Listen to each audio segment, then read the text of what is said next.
Et là, on est étudié pour progresser. Et là, on a changé de verset. C'est un stress qui va nous découvrir et nous responsable de soutien au locataire. Je travaille avec des personnes vulnérables. Je fais avec des victimes. Donc là, on essaie de trouver une solution, mais voilà, je ne suis pas la seule dans le cas et on doit vraiment se faire entendre. Je m'appelle Samy Deba, je suis un étudiant en développement informatique. J'ai terminé mon DEP, j'ai payé 21 500 $, j'ai travaillé pendant mon DEP et tout ça pour avoir un permis de travail. Et là présentement je suis travailleur à la FTM, la Société de Transport Métropolitaine. J'ai un bon emploi, je gagne bien ma vie, c'est correct.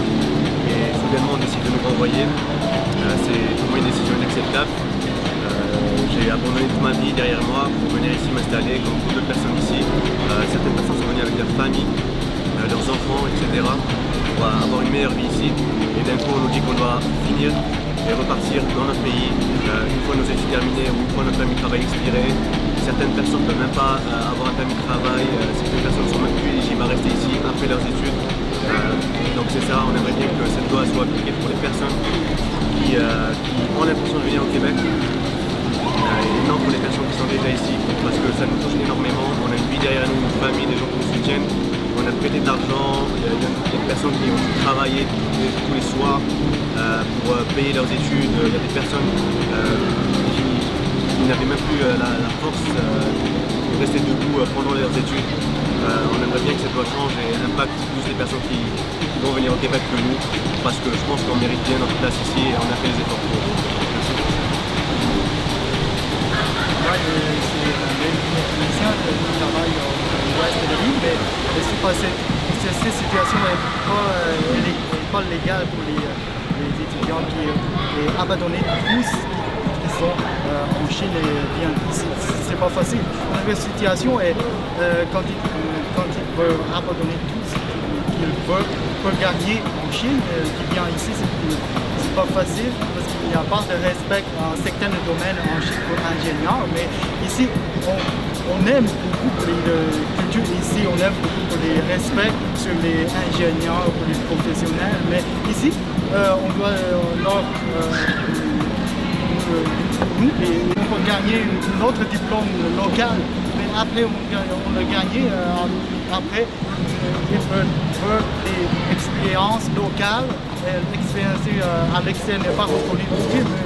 Ok, mais s'il n'y a pas, c'est le guide que le gouvernement nous a donné et on peut gagner le diplôme d'expérience ici. Mais ici, je veux expliquer dire que le travail, c'est vraiment injuste. On a le droit de travailler, on a les droits de contribuer, on aime Québec. Il doit dire le valeur du Québec. Mais c'est quoi la valeur du Québec? Le valeur du Québec est de sortir tous les travailleurs ici. C'est vraiment injuste. Je ne sais pas comprendre c'est quoi il va faire. Oui, c'est tout.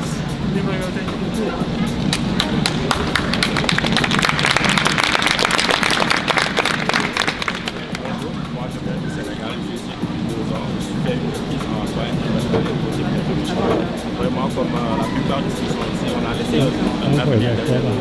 On a investi de l'argent pour faire ici une bonne formation, pour avoir un avenir ici. Aujourd'hui, avec cette loi, on dit non, maintenant, vous devez rentrer. C'est carrément décevant, c'est une déception, une véritable déception. Tout le monde partage. Tout le monde partage ici. Aujourd'hui, on espère qu'avec cette loi, il est encore temps de reculer. On espère vraiment qu'ils vont trouver une solution et que ça ne va pas passer. Merci. Moi je m'appelle Anaël Yvon, je suis française, je suis en PVT depuis bientôt 2 ans. Dans un mois mon visa expire et j'ai envoyé mon CSQ il y a 10 jours déjà pour me faire dire par l'immigration que finalement je vais passer sous le coup de la loi. J'ai attendu 12 mois de cumuler mes emplois à temps plein. Avant j'ai essayé d'avoir des emplois à temps plein mais on m'a donné que des emplois à temps partiel. J'ai pris des emplois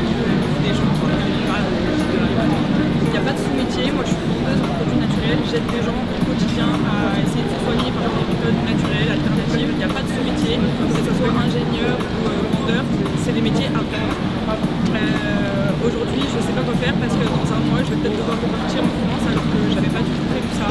Et juste que tous ceux qui aient envoyé leur dossier avant qu'ils soient déjà au Québec puissent bénéficier de la loi d'avant et pas de celle du 1er novembre parce que ça n'a aucun sens. On est des humains, j'ai pas prévu de repartir et moi j'ai décidé de rester au Québec parce que c'est ici que ma vie se trouve, d'accord?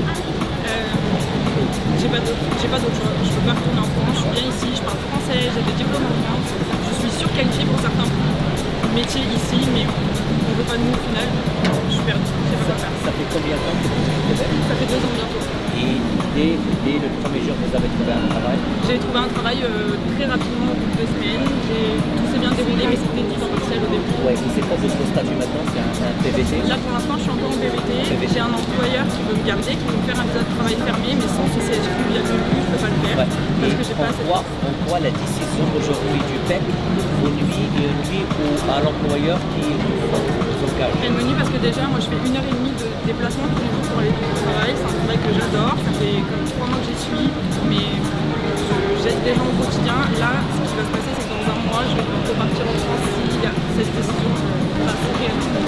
Donc avec la révision du programme PEC, vous ne pouvez plus rester au Québec, sachant que vous travaillez déjà. Oui.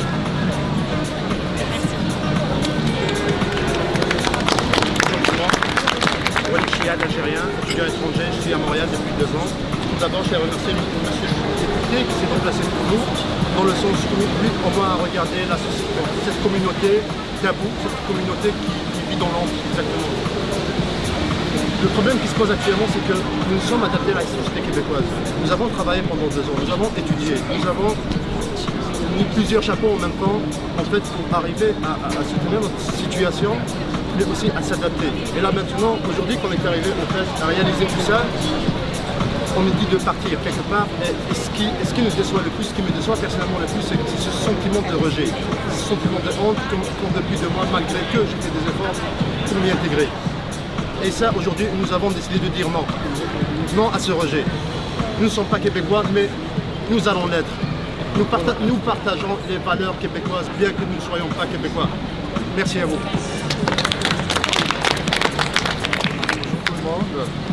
Je suis Mounir Aman, je suis actuellement étudiant dans le domaine d'informatique. Je suis actuellement ici au Québec depuis 14 mois et je vais prochainement terminer mes études. À date, j'ai presque dépensé juste de 16 000 $ dans mes études. Mais si on prend en compte les frais de subsistance et tout, ça va augmenter jusqu'à plus de 35 000 $ en juste 14 mois. Mais après, soudainement, ils vont te dire que tu n'es plus éligible à ce programme-là, ton programme n'est plus dans la liste de PEC, et même dans la liste des travailleurs qualifiés, on n'est pas là-bas. Non, je trouve, moi personnellement, ça inacceptable et inhumain, vraiment. C'est contre l'humanité. Moi, je comprends tout le monde ici. Il y en a des cas, que ce soit comme moi, ou bien pire, que ce soit pire ou moins pire que moi. Donc, en résumé, je trouve ça inacceptable. Et nous, au début, on a venu ici à l'intention de développer le Québec, de contribuer à l'économie du Québec, de la développer, de donner notre maximum. Et tout après, soudainement, ils vont appliquer une telle loi, genre sans avoir pensé à personne, ni aux familles, ni aux enfants, ni à nous, ni à personne. Il y en a des enfants, il y en a des parents d'enfants qui souhaitent un avenir meilleur pour leurs enfants et tout. Après, d'un seul coup, tout est coupé, l'avenir est avec ça. Donc, je trouve pas ça vraiment anormal, illogique. C'est comme si tu prends du temps, tu prends des efforts, tu prends de l'argent pour construire une maison et d'un seul coup, un bulldozer qui passe dessus et on n'a rien à faire. Ça, merci à vous. Alors bonjour à tous. suis un peu ouverte. Alors bonjour à tous, moi je suis Ida, je suis italienne. J'ai commencé ici un deuxième doctorat après un doctorat dans mon pays, en Italie. Donc je suis venue ici en 2016. Je pouvais faire les démarches pour un autre programme d'immigration, mais ils m'ont dit, regarde, tu vas faire un diplôme de doctorat ici, donc tu vas faire la PEC et tu vas avoir la résidence plus accélérée. Donc voilà, je n'ai pas fait de démarches quand je suis arrivée en 2016. J'ai fini ma thèse, j'ai déposé en août. Je ne peux pas faire l'application parce que j'ai fait mon doctorat en sciences humaines appliquées. Donc probablement pour le gouvernement n'est pas utile. Donc je voudrais vraiment dire que comme tous, ici on a fait plein de sacrifices pour s'adapter au pays, pour apprendre des langues qui n'est pas les nôtres, pour payer nos frais de scolarité. On a travaillé fort, j'ai fait tous les types d'emplois avant d'avoir un échange de cours que je l'ai eu sur mon 2017. Donc on est ici, on mérite de nous intégrer parce que c'est ça que nous voulons. Et je pense que c'est vraiment injuste cette modification parce que c'est quelque chose qu'on a changé les règles en cours de route. Nous sommes venus ici avec l'intention de nous installer et de prendre notre résidence. Et dans les parcours, ils ont changé les choses. Donc c'est injuste que ce soit rétroactif. On demande que ça soit fait seulement pour les gens qui ont commencé après le 1er novembre. Donc merci, on est ici.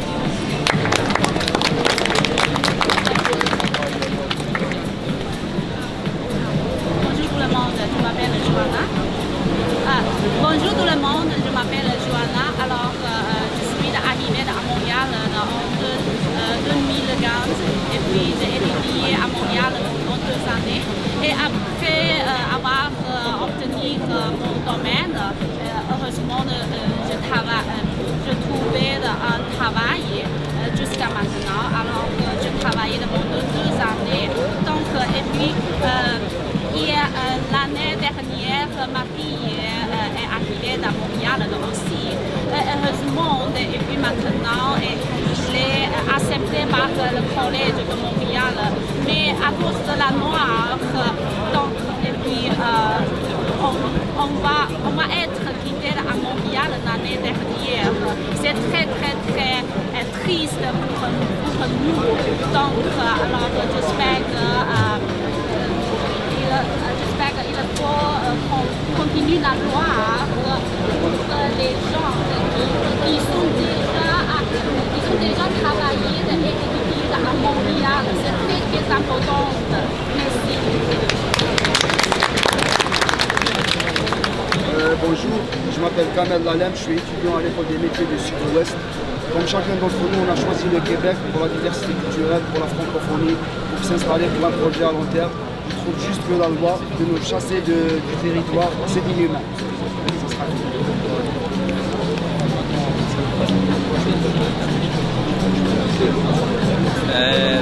Écoutez, il y a des milliers de personnes.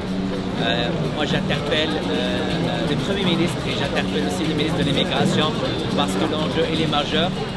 Au-delà que ça touche plusieurs formations, au-delà que ça touche plusieurs universités, c'est des vies humaines. Et aujourd'hui, j'ai décidé de venir m'entretenir et prendre un café avec ces gens parce qu'ils m'ont interpellé. J'ai reçu beaucoup d'appels et mon bureau a reçu beaucoup d'appels. Et je trouve que c'est une décision inhumaine sans prendre en considération ces milliers de personnes qui sont déjà sur le territoire québécois. Et j'invite les gens à revisionner la vidéo. C'est des jeunes francophones, scolarisés, hautement diplômés et parfois des formations où il y a un manque de main-d'œuvre. Donc au bout de la ligne, je ne comprends pas. Le ministre, il écoute qui et comment il a eu cette mauvaise décision de changer les règles en cours de route pour ce programme. Donc je vais continuer à interpeller le ministre, mais aussi j'interpelle le Premier ministre à arrêter cette mauvaise décision de la part de son ministre de l'Immigration. Donc je vais vous tenir au courant de la suite des choses. Merci beaucoup.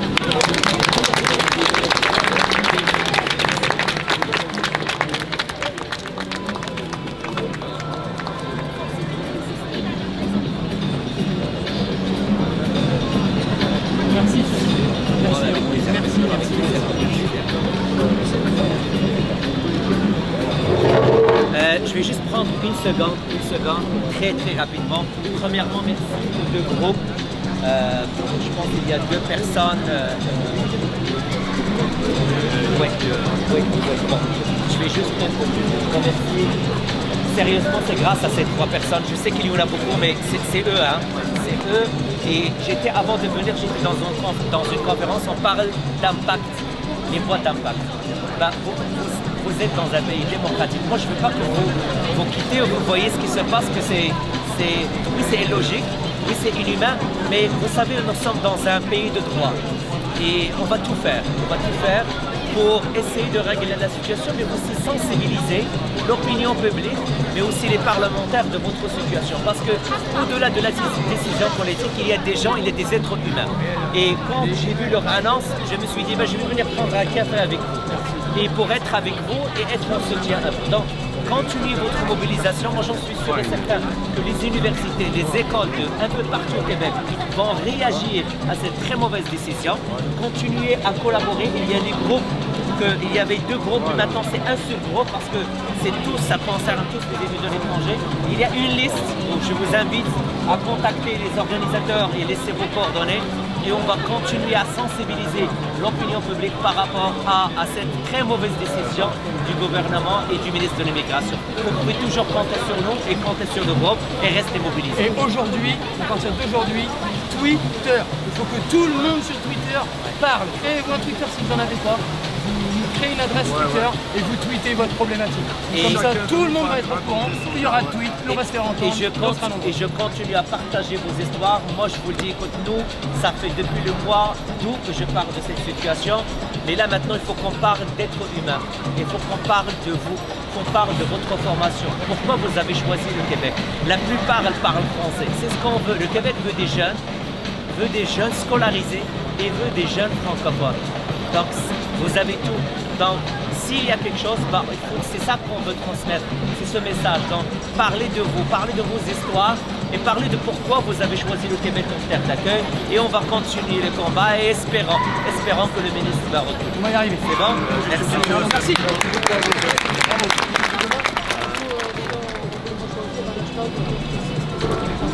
Ouais, on va choisir aussi. Les hashtags, ça va être immigration, ça va être PEC, ça va être... Mardi, comme a dit M. le député, il va y avoir une réunion au Parlement. Donc on essaie de prendre plusieurs personnes avec des cas différents. Il y a une liste ici. Si jamais vous êtes disponible pour venir mardi et que vous êtes sûr de venir mardi, à Québec bien sûr, au Parlement, il y aura une petite réunion, une conférence de presse que M. le député va organiser. Et là, des journalistes comme M. le député qui vont parler avec les gens et on va raconter nos différentes histoires. Il faut que ce soit un panel large. Donc des gens en doctorat, des gens en DEP, des gens en AES, des travailleurs, on veut tout. Et des Chinois, des Africains, des Asiatiques, des Français, des Belges, des Turcs, des Kurdes, des Polonais, on s'en fout, toutes les nationalités. Toutes les nationalités et tous les travailleurs étrangers et les étudiants étrangers. Merci. Merci à vous. Merci à vous. Restez forts et unis et souriants. Vous êtes dans un pays démocratique. On va essayer de tout faire, mais ne laissez pas ça vous influencer. C'est bon? Merci. De prendre droit de chaque catégorie, de différents genres, de différentes nationalités, de différents domaines. Par exemple, 3 en DEP, 3 doctorants, 3 de maîtrise, 3 en bac et 3 travailleurs. On va être 15 pour représenter toute la communauté. T'es déjà là et toi tu te casses. Vous avez un contrat de travail. On participe à l'économie. Oui, mais écoute, le Québec ne vous paye rien. Vous payez au Québec et vous impôts. Mais maintenant, qu'est-ce qu'on peut faire?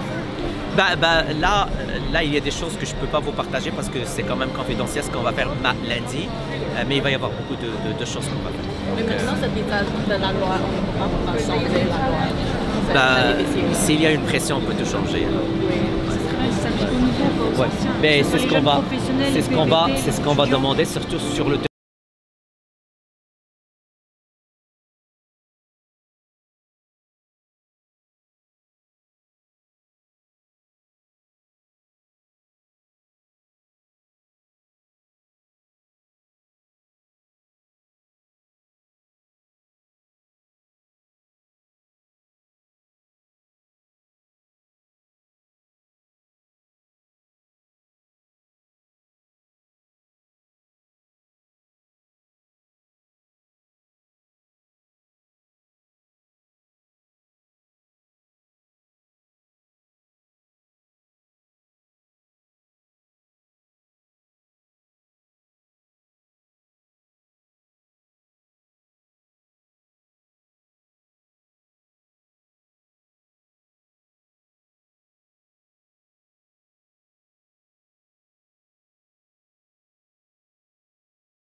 Vous allez la publier sur YouTube? Ouais.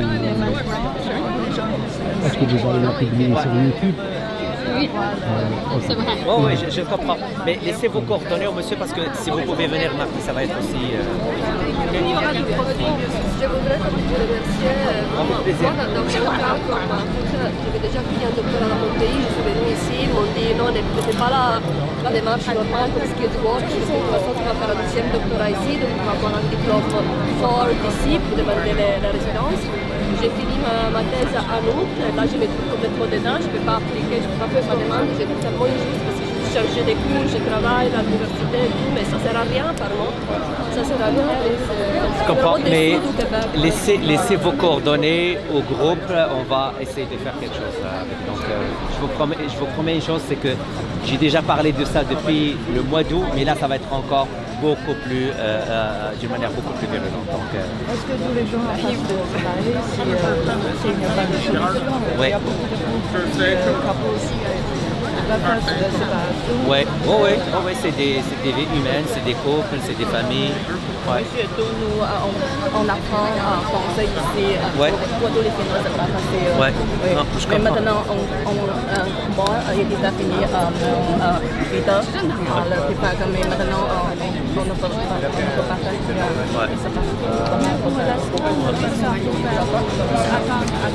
Oui, enregistrez-vous, ça c'est la première chose. Et deux, on va tout faire au Parlement. C'est ça, donc moi c'est la chose que je peux vous promettre après. Et espérant qu'ils vont reculer. Déjà terminé les travail un peu, maintenant puis Oui, mais ça dépend si c'est possible, parce que Arima, il faut avoir une offre d'emploi et même avec Arima, il a invité 160 personnes. Je l'ai partagé hier. 200 personnes. Il y a 200 personnes. Moi, mon spécialité c'est bijouterie et donc maintenant il n'y a plus de spécialité et j'ai pris 2 ans pour prendre bijouterie, mais qu'est-ce que je peux faire maintenant? C'est pas dans la liste, mais qu'est-ce que je peux faire? Absolument, mettez-vous, mais c'est très bien, mettez-le dans le programme parce que le plus de cas diversifiés, c'est très avancé, vous pouvez venir. Parce que c'est comme ça qu'on va dire, écoutez, ça n'a pas de bon sens. Des gens qui ont payé, ça fait 2 ans, une spécialité, là maintenant, il ne peut plus. Mais le groupe, il est là.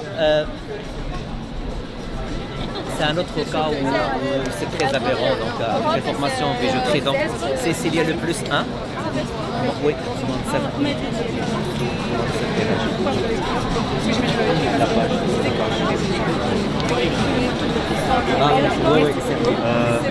Je peux venir mardi? Oui, mardi, c'est quand? On n'a pas encore... Le mardi, ce sera pour ma question. Mardi en général, c'est le matin pour venir. D'accord. Ok. Mais je t'écris. Oui, c'est ça. Je vais t'envoyer. J'ai déjà vu un vidéo. Oui, mais la page, je vais t'appeler.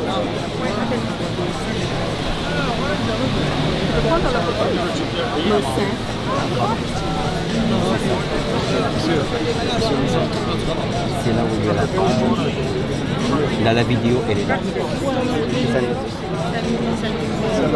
Le Facebook Live, elle est là. Ouais. Juste une question. Monsieur, juste une seconde. Écoute, merci, bienvenue. Et pour nous, les Chinois, nous avons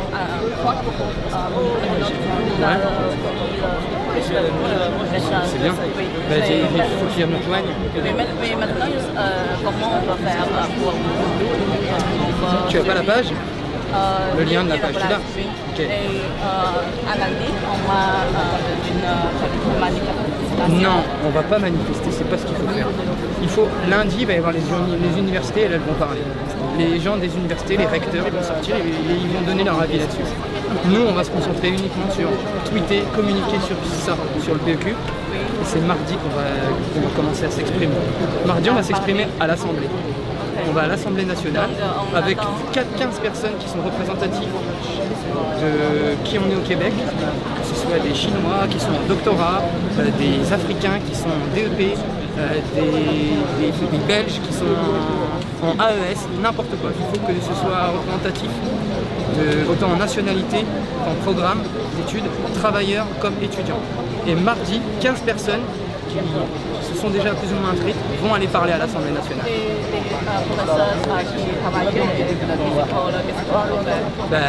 Eux, c'est eux qui vont voir ce qu'ils veulent faire. Mais si ça communique, si on parle beaucoup, ça va agir. Ça va agir et on va avoir de plus en plus de monde et on va trouver un moyen. C'est obligatoire. Non. On va attendre, on va d'abord aller à l'Assemblée. Si à l'Assemblée ils ne nous entendent pas, bah là on ira manifester. Mais il faut d'abord porter notre voix là-bas. Et puis invite un maximum de gens sur le groupe, partage Twitter, parle de Twitter aussi. Ouais. Dis-leur d'expliquer leur situation sur Twitter dans le groupe de Chinois. Vraiment, ok? Il faut que d'ici à lundi, il y ait plein de tweets. Vraiment. Ok?